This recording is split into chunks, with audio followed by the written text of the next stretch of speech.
Assalamu alaykum, hörmətli televizor көрgüçiler. Yaxşımsızlar. Dünya Uyghur Qurultayı Tor televiziyasının gündəlik xəbərlər proqramısına xoş gəldinglar. Mən İftixar Abdurşid. Cümə gününlərə mübarək olsun. Hörmətli görürmənlər, tövəndə diqqətinizlər gündəlik xəbərlər proqramımızın təfsilatı olsun. 6 ayının 7 günü Amerika Dövlət Məclisi Avam Palata əzası Jennifer Wexton, Maria Elvira Salazar, Gregory Meeks, Don Bayer, Gary Connelly qatarlıqlar Uyğurlarının panahlıq işlərini ilgiri sürüş doğruluq bir qanun layihəsini tanıştırğan. Bu qanun layihəsi Amerikadakı hər iki partiya ma'qullagan Uyğur kişilik hüquq qanun layihəsinin münasibətlik modelləri əsasında tüzülgən olub, Xitay hökumətinin bastırışıga uçrayotgan Uyğur və başqa millətlərini panahlıq berishga eng layiq kişilər deb bekitish və ularni Amerika qabul qilishni osonlashtirishni maqsad qildi ekan. Jennifer Wexton özünün hökumət torbitida axbarat e'lon qilib mundaq degan: Uyğur və başqa az sonliq millatlarning Xitoy hökumatining dahshatli bostirishga uchrashi hozir dunyodagi eng jiddiy masala bo'lib qoldi. Amerika bu ziyonkashlikdan qochib qutulgan kishilarga ko'ngil bo'lmasa bo'lmaydi. Bu axborotda berilgan bayonlarga qaraganda, Amerika Avam Palatasi a'zolaridan Maria Elvira Salazar, Gregory Meeks qatorliqlarmi bu qonun loyihasi haqida fikr bayon qilib, Xitoy Kompartiyasi Uyg'urlarga yurgizayotgan irqiy qirg'inchilikning insoniyat qarashi eng qo'rqinchli jinoyat ekanligini, Amerikaning faqat uni ayblash bilan cheklanib qolmay, bu jinoyatning qurboniga aylanganlarni qo'g'dash va zulmdan qochib chiqqanlarga panohlik berishni tezlatish kerakligini bildirgan. Dunyo Uyghur Qurultayı raisi Dolqin Aysa bu qonun loyihasining o'tirib qo'yilishi haqida so'z qilib, agar bu qonun loyihasi ma'qullikdan o'tib qolsa, boshqa davlatlarga ilhom bo'ladi. Uyg'urlarni Xitoy qaytarishga urinayotgan davlatlarmi paylidan yenishi mumkin deb ko'rsatdi. Mazkur qonun loyihasining tayyorlanishiga kuch qo'shgan Amerikadagi Uyg'ur tashkilotlariga va taklif loyihasini sungan Amerika Davlat Majlisi Avam Palata a'zolariga butun Sharq Turkiston xalqi nomidan rahmat aytadiganligini ifoda qildi. Uchurlardan ma'lum bo'lishicha, Amerikada aktiv faoliyat olib berayotgan Uyg'ur kishilik huquq qurilishi, Uyg'ur harakat tashkiloti, Amerika Uyg'ur birlashmasi qatorliq tashkilotlar bu qonun loyihasining sunilishi uchun alohida kuch sarf qilgan bo'lib, Dunyo Uyghur Qurultayı ijroiya komitetining raisi va Uyg'ur kishilik huquq qurilishining direktori Ömer Qanat apandim bu vaqtda to'xtalib, mazkur taklif loyihasining sunilishi Xitoyning uzun yillardan buyon Uyg'urlarga qartib kelgan chegara halqan bostirish siyosatining oldini olish uchun besilgan amaliy qadamlarning biri deb ko'rsatdi. Uyg'ur harakat tashkilotining raisi Roshan Abbas xonim bo'lsa, Uyg'urlarga alohida insonparvarlik yordami hisoblangan bu qonun loyihasi 2020-yilda o'tirib qo'yilishi kerak edi. Hilan bo'lsa-mu, uning davlat majlisiga sunilishi bu yilda besilgan muhim bir qadamdir. Uyg'ur kishilik huquq qurilishi xalqaro ishlar bo'limi mudiri Luisa Griv bu qonun loyihasining ahamiyati to'g'riliq mundaq dedi. Nurg'un davlatlar Uyg'urlarni nomus qilmasdan Xitoy qaytarib beryapti. Bu nihoyat jiddiy masaladir. Amerika hukumati Xitoyning jinoyatini irqiy qirg'inchilik va insoniyat qarshi jinoyat deb bekitgandan keyin ikkinchi qadamda cho'qim osh xatarda qolganlarni, qutuldirish tas bo'lganlarni, pasportini yangilay olmaganlarni va Xitoyning davlat halqan bostirishiga uchrayotganlarni qutuldirish kerak. Uyg'ur kishilik huquq qurilishi bu qonun loyihasini qo'llaydi va uning davlat majlisidan o'tishiga turtki bo'ladi. Amerikadagi har ikki partiya tuzgan bu qonun loyihasida Xitoy Kompartiyasining qo'rqinchli bostirishi va ziyonkashlikka uchrayotgan Uyg'urlarga ikkinchi darajalik panohlik, ya'ni PSHga berish talab qilingan. İkinci dereceli alayda e'tiborga ilinadigan panohlik tilgüchilar siyosiy qarashini, diniy e'tiqodini ifodalaganligi, siyosiy, diniy, madaniy faoliyatlarga qaytilganligi sababidan Xitoyning bostirishiga uchrayotgan Uyg'urlar yoki Xitoydan qochib chiqib chet elda yashayotgan Uyg'urlar, Xitoy tarafidan qamalgan va atalmish jinoyat bekitilgan Uyg'urlar, ularning oila taobatlari va urug' tuqqanlar qatorliqlarini o'z ichiga oldi ekan. Amerikada ikkinchi darajalik panohlikqa erishuvchilar alayda insonparvarlik yordamiga erishadiganlar bo'lib, talab bo'yicha ularni Amerikada yangidan o'rinlashtirish va panohlik rasmiyatlarini bajarish kerak ekan. Bu qonun loyihasida yana Amerikadan boshqa davlatlarga qochib kelgan Uyg'urlarni qo'g'dash talab qilingan bo'lib, Amerika tashqi ishlar ministri Xitoyning besimiga uchragan davlatlar bilan aloqalashib, Uyg'urlarni Xitoyga o'tkazib bermaslikka chaqirdi ekan. Dunyo Uyghur Qurultayıning raisi Dolqin Aysa, Qurultay ijroiya komitetining raisi, Uyg'ur kishilik huquq qurilishining direktori Ömer Qanat, Qurultayning bayonotchisi va Qurultay ayollar komitetining mudiri Zumratay Erkinlardan tarkib topgan Qurultay hay'ati Latin Amerika davlatlariga qaratgan ikki haftalik xizmat ziyoratini muvaffaqiyatli oxirlashtirib, 9-iyun kuni o'zlari turishli davlatlarga qaytib keldi. 23-may kuni ziyoratini Braziliyadan boshlagan Qurultay hay'ati orqadan Argentina, Chili va Kosta-Rika qatorliq davlatlarni ziyorat qilgan. Shundaqli Kosta-Rikada chaqirilgan digital dunyoda inson huquqlari nomli xalqaro muhokama yig'iniga alohida taklif bilan qatnashib, so'z qilish fursatiga erishgan edi.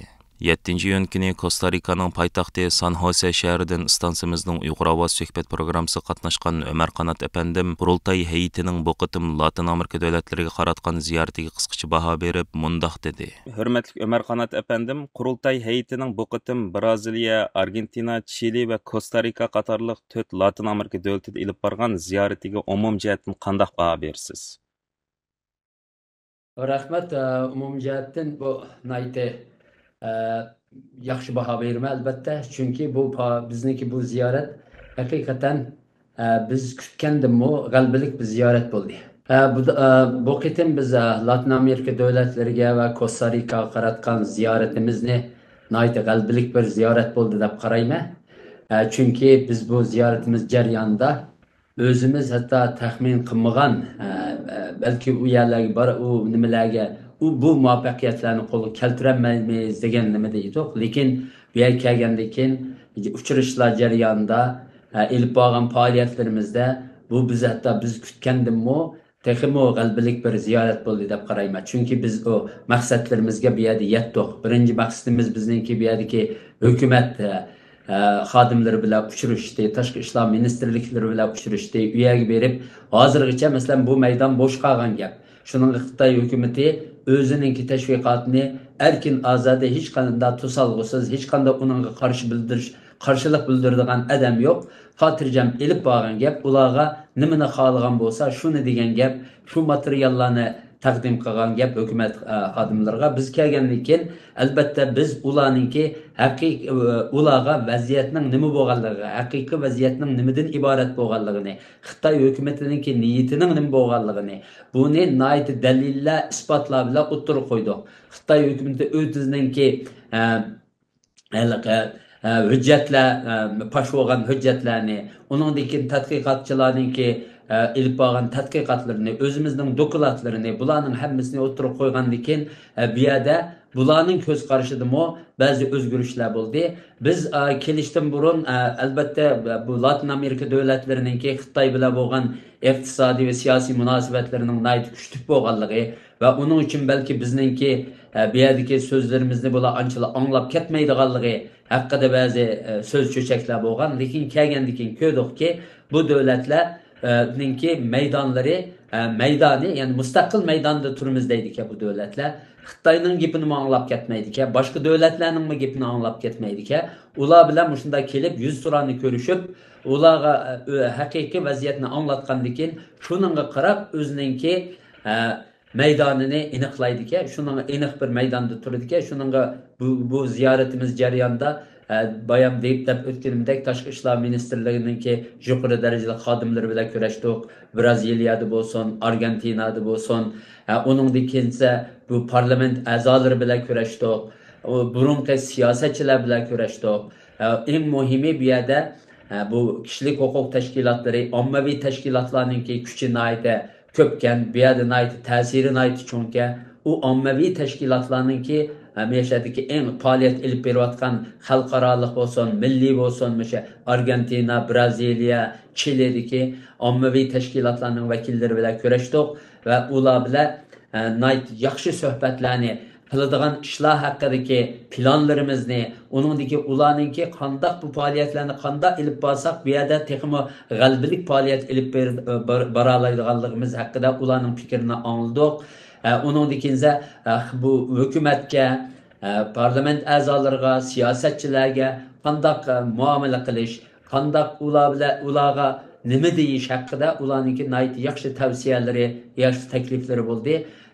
Uningdan keyin nurg'un masalalarda birlikda faoliyat ilib berish haqida qarorlar oldik. Shuningga bu nima safar, shuningga qutuqliq bir safar bo'ldi deyman.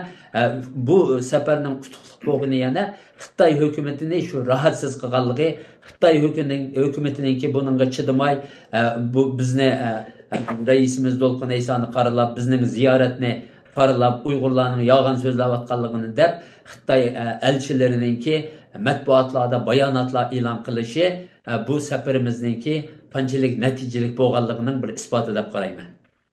Uyghur Ovoz söhbət proqramısı qatnaşqan Dolqin Eysa, Ömər Qanat və Zümrət Tayarkinlər qurultay heyətinin bu qıtım Latin Amerikadakı 4 dövlətə qaratqan ziyarətinin önemi, mətbuatlardakı inkası, hökumət, parlament və ammavi təşkilatlarının qurultay heyətiga tutqan pozitsiyasi, shundaqla Dünya Uyghur qurultayı bilan Uyghur kishilik huquq qurilishi tarafidan o'tgan yil irqiy qirg'inchilik yurgizayotgan Xitoy rahbarlari ustidan Argentina sotiga sunilgan arizning taraqqiyot yuzlanishi qatorliq keng mazmunlarda tafsiliy ma'lumot berib o'tgan edi. Dolqin Eysa, Ömər Qanat və Zümrət Tayarkinlər bilan bu vaqtda o'tkazilgan suhbatning amaliy ahvolini stansimizning YouTube kanalidan to'liq ko'ra olasiz. Tayvan Parlamenti Kişilik Hukuk Komitetining bosh kotibi Örkesh Davlat Apandi Tayvan Kişilik Hukuk Komitetiga vakolatan 29 maydan 4 iyungacha urush o'tida tinjimagan Ukrainada ziyoratda bo'lgan. Uning aytishicha, Ukrainaning har taraflarida har kundagidek miltiq etilgan va bomba portlagan ovozlar anglanib turdi ekan. Hatto Ukraina poytaxti Kiyevga yetib kelgan kuni o'z o'rinlashgan mehmonxonaga ancha uzoq bo'lmagan joyga Rossiya armiyasi atgan bir bomba tushgan ekan. U urush o'ti qoplagan Ukrainada o'tkazgan bir hafta jarayonida Ukraina xalqining urushga tutgan pozitsiyasi haqida to'xtalib munolarni bayon qildi. Ukraina xalqi urush boshlangan kundan tortib qechishni emas, balki tajovuzchilarga qarshi urush qilishni tanlashda qahramonlik jasoratini ko'rsatgan. Shunga butun dunyo Ukrainani qo'lladi, yordam qildi. Uyg'urlarning vaziyati albatta Ukrainaliklarga o'xshamaydi. Shundaqdimi agar Uyg'urlar qirg'inchilikqa va bostirishga bosh egmaslikdek jasoratni ko'rsatadigan bo'lsalar, men dunyoning har qaysi joylaridan har turli yordamning keldiganligiga ishonaman. Fransiya xabar agentligining 8-iyundagi xabarda aytilishicha, Angliya Tashqi ishlar vazirati Xitoyning Londondagi bosh elchixonasiga yozma ultimatum topshirgan hamda Angliya tuproqidagi har qanday shakl olgan soqchi punktining qarshi ilinmaydiganligini, ularni tezdan taqash lozimligini bildirgan. Xabarda aytilishicha, Angliya istixborot vaziratining vaziri Tom Togenhat oldingi kuni Angliya parlamentida bu haqda maxsus so'z qilgan.